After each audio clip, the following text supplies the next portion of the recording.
This is the, I'm going to call it the Downton Abbey session of the afternoon, because you have two Brits on stage here.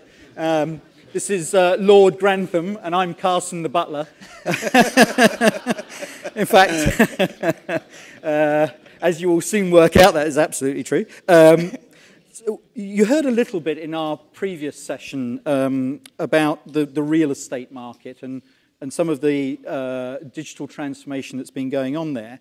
And we're going to look at this in more detail now from a big picture perspective and drilling down. And I'm delighted to have Pete Flint here with me.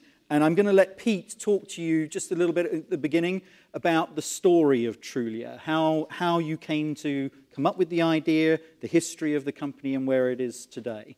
So thank you very much for being here, and off you go. Thanks, Martin. Lord Flint. Firstly, it's a real honor to be here. Thanks for inviting me on the panel. It's just a fabulous event, some fabulous speakers. So my background, yes, I'm from England. I moved to the US 12 years ago to go to business school in the Bay Area. And when I was between my first and second year, I was trying to find off-campus housing. And so they kicked us out of the student accommodation and said, you're on your own trying to find somewhere. And this was 2004. And I was just brought up on the internet being a kind of, I didn't know the US very well. So, so I said, well, where's the site that I go to find information about homes to buy, to rent? And I was like, well, there is no site. There was no national consumer-centric site. Wow. So we launched in 2005. And I'll give you the sort of quick plotted history. So we launched in 2005. We raised $33 million of venture capital funding from folks like Sequoia and Excel. We went public in 2012. And then we announced about 9 months ago that we're merging with Zillow, which is a very similar service. And that closed a month ago. So we closed the deal about a month ago, and it's together, I mean, it was a bit of a complicated process to get through the FTC and deal making, and it's just this, what we've created is just a really fabulous business. So Zillow Group is about a $8 billion business, the market cap. It's serving roughly 100,000 agent customers, providing advertising services, over 100 million consumers, and just really kind of taking what we built at Trulia, combining with what Zillow has to create this fabulous business. I can see the heads going in the room. It's like, what, $7 billion from 5? But that's disruption, right? I mean, you took an industry, as you said, by your own sort of discovery, there was nothing there, and there should have been, and you completely created a model from scratch. Now, let's just dig into that a little bit more. I mean, the industry was ripe for disruption because, not just because they hadn't seen the opportunity for a website. What else was there? I mean, there's sort of, clearly real estate is a massive industry and it's touching consumers' every lives every day. But what had happened in the industry is it lost sight of the consumer. And so you see these big franchisors such as Century 21, Coldwell Banker, who were focused on recruiting and retaining agents. Those agents that were doing so well, they were really not focused on delighting consumers. And there was a lack of technology and lack of tools within the real estate industry. And they're spending all this money and bucket loads, billions of dollars on newspapers. And the observation that we had was, one is that there is no consumer-centric company in the space. And you'd seen how in every other major category, and I used to work in the travel industry, how consumer-centric travel companies such as Expedia, such as Priceline, helped to transform that industry. It was inevitable with an information-based industry, such as real estate, is going to be transformed. The other observation was that consumers were already using the internet. So 80% of consumers back in 2004 started their real estate research on the internet. But only 20% of the ad dollars were on the internet.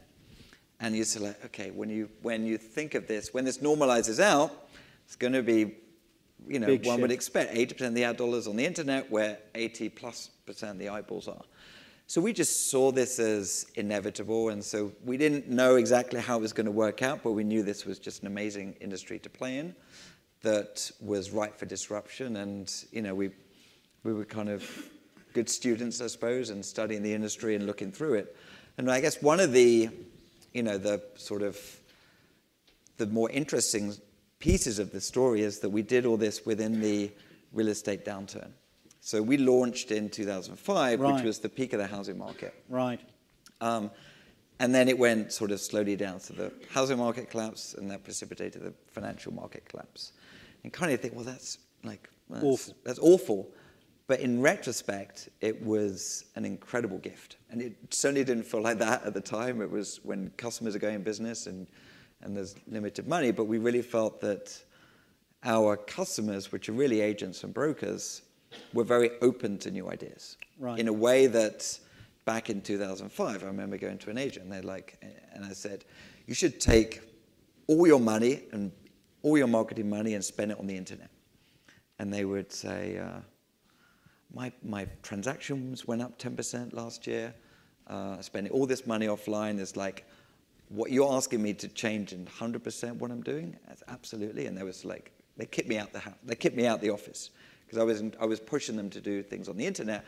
Conversation 3 years later in 2008, and they'd be like hugging me because they would, they're like, yes, I should move 100% of my advertising spend from the newspaper to the internet. And that conversation was just a lot more easier because I think in that time in that dislocation that happened in the industry, they were receptive to new ideas. And presumably that helped other disruptors. I mean, Airbnb be a great example of that, right? I mean, I'm staying in a $500 hotel room. Actually, you know what? I could find some room somewhere that I can just get for $50 for a night. Yeah, so when you look back over the last 15 years, where you've seen sort of very disruptive models, and whether that's eBay really building its business out of kind of 2001, 2002, right. When people were trying to kind of like make money out of the stuff in the garage, whether it's Airbnb, whether it's Google made a huge amount of money, partly because they were to hire amazing people during that period. So you've got these, when you have this dislocation with the industry, it just creates the opportunity for entrepreneurs. And were there particular technologies that came along that made this, an accelerated sort of rate of disruption? And what were they for the ones that you were building in terms of platforms that Vijay has been talking about? Well, I think so back to the sort of some of the founding principles there were three principles, and I'll talk about them, just ways that I used to navigate what we were going to do. And the one was to find how we're going to get scale. We had no money, we had no customers, no employees, no revenue. How are we going to get scale? And first thing we did was let's firstly rank highly in Google. And that was successful from 2008 to 2009. Then the next huge tailwind that we got was how do we build an amazing mobile app? And that was sort of 2009 to 2000 to today. And this was mobile drove that growth from 2009 onwards. Yeah, it's staggering. And this has been, when you see there's a lot of talk about platforms. When you see these platforms emerging, often it's the startup that's the first to innovate on that platform. They are less likely to worry about cannibalizing some other piece of the business. So they'll go first. And they'll innovate. And we were exactly that. We didn't have to bring a previous business model to a mobile platform. We said, let's just innovate and try and build scale. That's interesting. And so mobile was just this incredible accelerant. And I'm sure there'll be something else, whether it's the Apple Watch, there's going to be innovators that come on that platform and create something which, upend an incumbent within an industry. Watching these emerging platforms and then being an early adopter was hugely important for us. And so if you're an incumbent, is your message to incumbent, you actually should get on every platform that comes out there as soon as you possibly can and experiment with it? Because if you don't, somebody else is coming in and you want to bet your bottom dollar they will. Or is it just too difficult? I mean, sort of yes and no. Yes, just being from our perspective, we were super early on Google Glass. So that was we're innovating on Google Glass. It's going to be huge. That was very forward-looking. That was extremely forward-looking. for about a year. And it'll be back. It will be, I'm sure. Tony Fidel, it'll be back. You want to bet? somehow. I don't know. Maybe it's Google contact lenses. Yeah, that's possible. It's possible. So you've got to pick your platform carefully, but nevertheless. And I think, you know, the lesson from Apple is you don't necessarily need to be first. You just need to do it right. Yeah. And so but you know, being too late on these things is really important. So I'll just touch on the other two. So one is this platform. Two is being, you know, we always try to create a service where the more people use it, the better it gets. And so like tapping in, and there's a sort of, you know, the academic in this is Metcalfe's law. Yeah. Like how do you leverage the inherent network effects that exist within technology businesses? And when you look at all large internet companies, they use this in some form or another. So that whether that's user-generated content or Yelp and TripAdvisor, whether that's the auction model employed by Google, there's Airbnb, whether it's Uber and the sort of network of drivers and just making sure that the bigger you get, the better it gets. And that's not just scale advantages, that's inherent product benefits. Right. So we were looking at how do we embed that in our product from the early days. And the third is around Metcalfe's law. Sorry, Moore's law, which is, everyone knows, it's just the rate of technology adoption is just phenomenal. And, you know, I give Gazilla some credit. The Zesima is one of those things which is like, you know, it's very famous because it's pretty inaccurate. Right.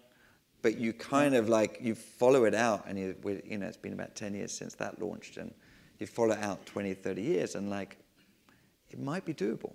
You might actually give a very accurate estimate of a home just because the amount of data is exploding, the amount of computational cost is exploding. So that you know, as I think about digital transformation, it's like thinking about, okay, and the mind thinks linearly, whereas the Moore's law is exponential.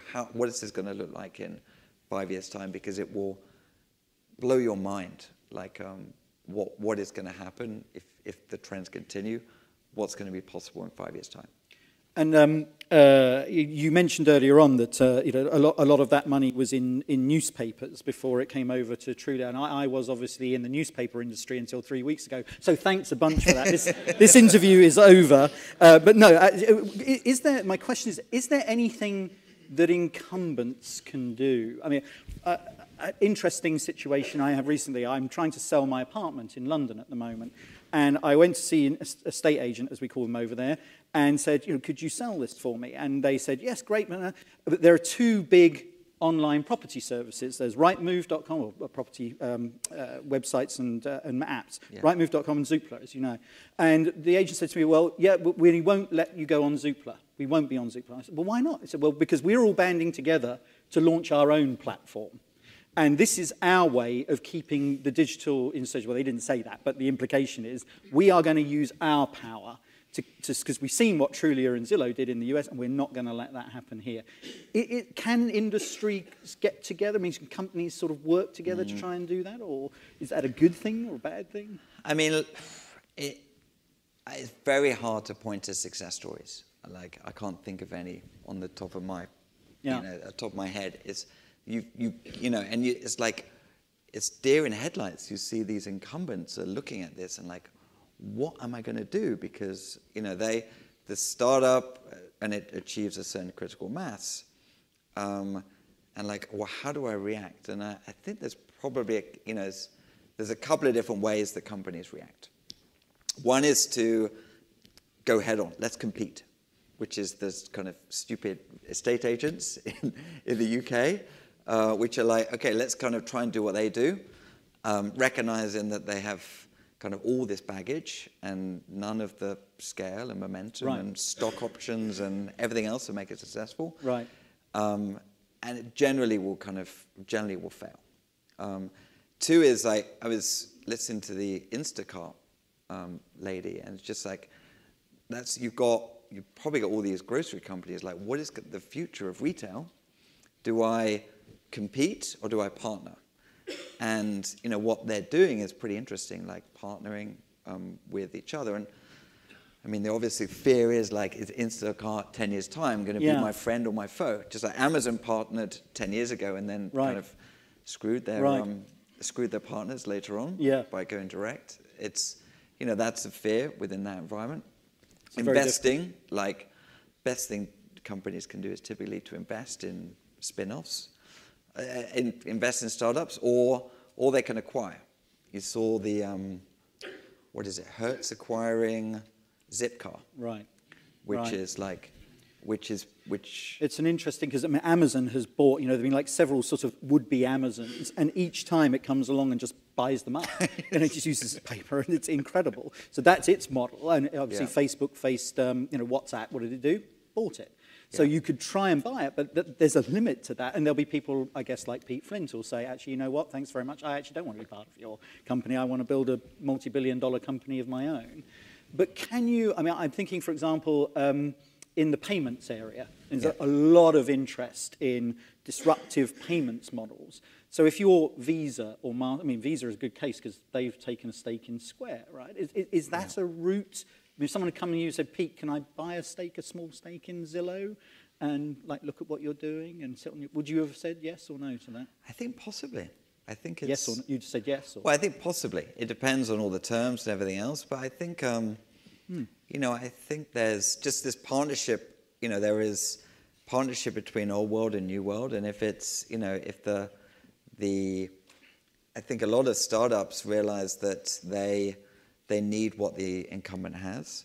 And a lot of incumbents realize that the startup kind of has something they need, which is kind of a different way of doing things. And I think there's various different ways these partnerships works. And if you can get the right meeting of minds and the right economic structure, then awesome. Like I think it's great, and I mean, but it's not easy to do. And I think if I've heard from a lot of venture capitalists that they kind of are very scared about this stuff because the covenants and the sort of the oversight is problematic. But for the right company at the right stage, awesome. And I mean, you mentioned obviously now that Trulia and Zillow have come together. Could you just talk through? I mean, you were both disruptors in the field. You've been competing against each other for a while. What brought you together? Was it some other threat that you saw on the horizon, or was it just like a belief that together we can actually grow this market even faster than we could do separately, and maybe give some scope for someone else to come in and challenge you? I mean, so we started roughly the same time, 10 years ago. I think what had happened is that over the last several years, the category is shifting from being a product battle to being a marketing battle. And we were each, I think last year, together we spent like $120 million on marketing, and that was set to grow in 2015.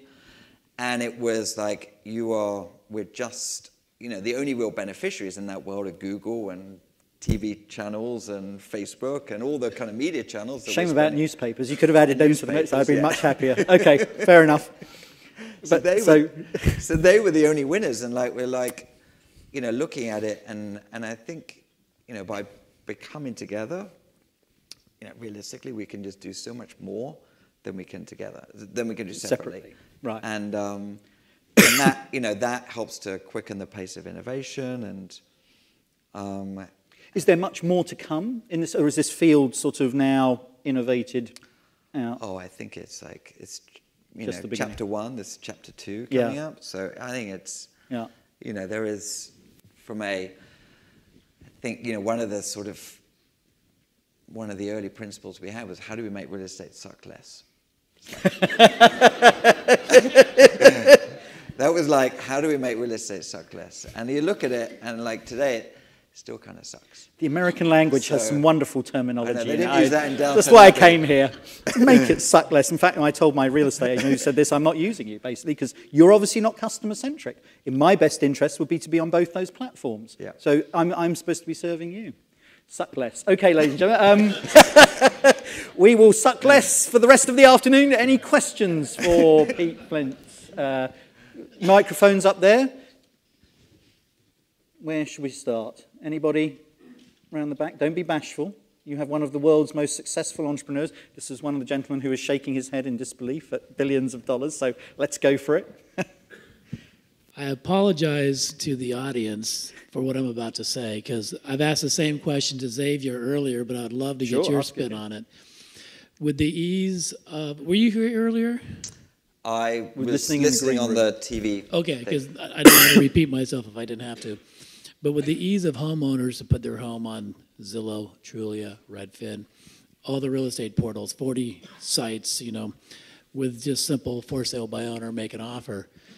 And buyers looking, like you mentioned, online for weeks, 80, 90% of buyers are searching, and able to contact sellers directly. How do you think that's going to affect the traditional real estate agent, broker, brick and mortar as the years come? Yeah. So like a peer-to-peer model coming up somewhere. I mean, I'll give you some sort of history. So we looked at this 10 years ago and we're like, oh, should we be in the business of selling houses? Should we encourage the sale by owner business? And we said, it's like too hard, too complex, too many sort of humans don't want to change that process very quickly. They just want a better way to research. So we focus on the research layer, and over that, we looked over the last 25 years, and the number of for sale by owner sales is largely unchanged. It's more driven by economic, housing cycles than it is driven by technology. And you look at commission rates, real estate just hasn't changed, and I kind of put it akin to another version of this is discount brokers. If it doesn't, maybe people are still using agents, but maybe they're using discount agents. And I kind of look at it like real estate is a infrequent, high anxiety purchase.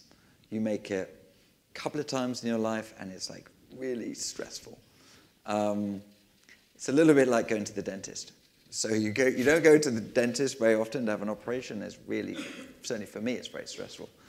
And then the same reason I wouldn't use a discount dentist, I wouldn't use a discount real estate agent, because I'm just like, I don't want to go through that period. And so I suspect over the next 10 years, certainly my horizon I look at, I don't see much change.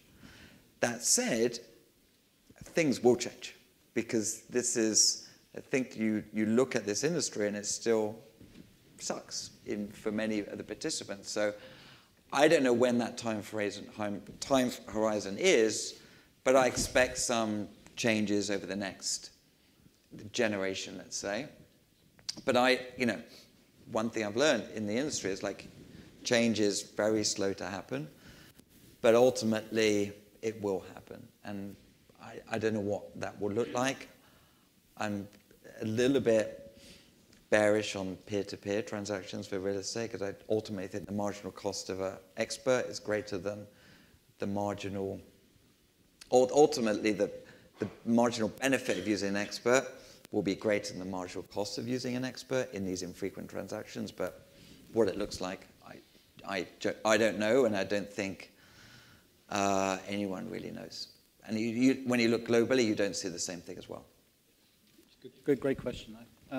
One here. Pete, I had a question for you about competition. To the extent you're publicly traded, I guess it doesn't matter, and maybe you can share these details. Something that's different, and bear with me, please, as I lay out the premise a little bit. In the old school economy, companies competed ferociously in the marketplace, right? And there was never this notion of a partnership. In this new world economy, just like you have merged, as you're calling it, with Zillow, did you consider a premise of trying to compete with them in some areas and partnering in others? And that seems to be a new premise in the digital economy. And I base this on, at Mobile World Congress, conference I attend religiously every year, being in the mobile business, it was fascinating to hear Mark Zuckerberg in his keynote saying, we'd love to do a lot more with Google. And they compete, they're both advertising businesses. So similarly, to the extent you can share, did you consider that with Zillow? We'll compete here and partner here? Or was it just either it's a merger or it's nothing? I think realistically the companies were so similar that I think it'd be very hard to partner effectively. But I think the way that we've kind of set up the new company is that there will be a number of industry and advertiser and G&A functions which are consolidated, but the two brands, and Zillow also owns a couple of other brands, are going to ferociously compete. And so they're going to share best practices, but it's, the analogies that we've used has been around like Expedia owns Hotels.com, and they compete for the same eyeball. You've got media companies that own multiple channels on cable channels that compete ferociously, but they share ad sales. So, this is really important for us because it helps us to keep that spirit of innovation. And so I think within the structure, we're able to kind of leverage the benefits of scale and combine certain areas, but also like we're going to compete and we're going to, I know there's a product team at Trulia which is trying to kind of out-execute a product team at Zillow, which, fingers crossed, is going to be very successful. Just a couple of things. You mentioned data and sort of some of the stuff that came. You're picking up vast amounts of data, and we're going to have a session a little bit later on that will touch, I think, on analytics and data as well. But have you looked at trying to be more predictive using all the massive amounts of data you have about people's habits in terms of identifying and purchasing houses? Are you able to sort of predict better now what you deliver? Yes, so Zillow has a Zestimate forecast, right, which is, taking in some of these factors. And it's, you look at this and you think about, like I said before, about Moore's Law, right, and just the sort of computational power plus the scale of data. The stuff is like surprisingly, academically it's very feasible. Practically, there's too much noise in the system to give statistically significant input, but I think about it, like putting all this sort of data out there, it creates incredible product experiences, and so I'm sure there'll be more uses of that data over time, because we're sitting on this treasure trove of data, right, which is about one of America's biggest industries. Absolutely, and hugely important for the economy as well. Hugely important. I thought you'd be very valuable. And my second question is, we agree that Google needs to make its glass suck less, but what about virtual goggles and Oculus and all this kind of stuff? Is that time coming? And could I go virtually visit a house with my goggles on, have a Trulia sort of thing up in the corner that's showing me the sort of pricing and all that kind of data? I mean, are you excited about virtual reality, or is it still too virtual? I think it may have some applications. I'm probably more bullish on the commercial real estate side than residential, just because I think you've got kind of more B2B applications in the near term, and I think it will be significant. I mean, imagine, I'm sure there's business owners in the audience that have been on sort of office tours and they've looked around 3 buildings. Why couldn't you do that from the comfort of your office? So I think that is a near term. In residential real estate, potentially. Okay. I'm more interested in playing games with it than me too. than visiting offices, but nevertheless. Time for one more question. There's one over here. Is one here? Okay, great. Hi. I wanted to go back to the answer you provided before about the conclusion. So many years ago, you talked about how you didn't find a benefit in focusing in on developing a company focused on eliminating the transactions from the real estate agents and the brokers and focusing more on providing the properties for, from an informational perspective. Not to marginalize real estate agents, but from a transactional perspective, a lot of the real estate transactions, from my perspective, a lot of that happens on the escrow side. Right, so once you provide the property information to somebody who's interested in purchasing it, the agent is really kind of organizing the paperwork. So can you help me understand how you came to the conclusion of why you didn't see so much value in that aspect? Yeah, it was probably less about kind of value, but more about impact and solvable problem. And I think, as looking at this, we could clearly use technology to create a better search experience because we were focused on giving the consumer what they wanted, not necessarily helping the agent promote themselves and promote their services. So we were very focused on using technology to do that. And when you look at the way that real estate is transacted, essentially a state-by-state licensing, and the documentation and the regulation is like, it's too freaking hard. So we were like, we just couldn't solve that problem, and we didn't. And there were other companies doing that, but we just didn't, we didn't know anything about real estate as well. So that was another problem. So it's just a very hard, fragmented problem that we couldn't build scale.